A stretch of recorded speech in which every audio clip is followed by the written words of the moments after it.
My name is Ishan Nath. I'm an economist at the Federal Reserve Bank of San Francisco. It's very important to note that I do not speak for the Fed with anything I say. I'm just here as a researcher.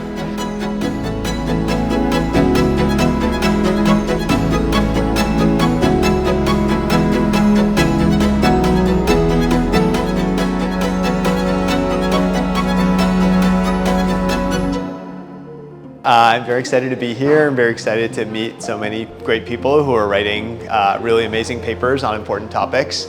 I presented an overview of some research across a few different papers, trying to estimate the impacts of global warming on people living in different countries and different contexts around the world. And in particular, I kind of emphasized how there's several different mechanisms through which we think that the lowest income people in the world might be the most vulnerable to global warming. First, because they live in places that are already quite hot and therefore more vulnerable to experiencing extreme temperatures that cause the most damage.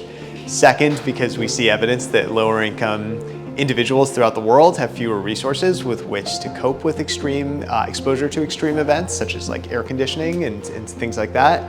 And so therefore impacts on both productivity and other measures of people's welfare are worse from the same temperature shock on a lower income person. And then the third is that a very large share of people in low-income countries work in the agricultural sector, which is much more vulnerable to the impacts of extreme weather than non-agricultural production.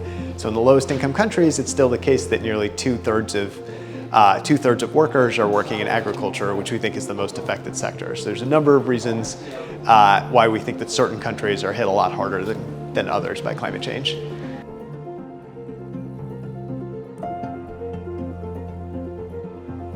I'm personally really interested in these intersections of how environmental impacts interact with policies such as international trade policies and other kind of global policies that govern how connected different countries are and how much we give people the flexibility to adapt to climate changes that they're facing through things like trade flows responding or migration flows responding. And I think these are some important things that we're still trying to figure out as researchers.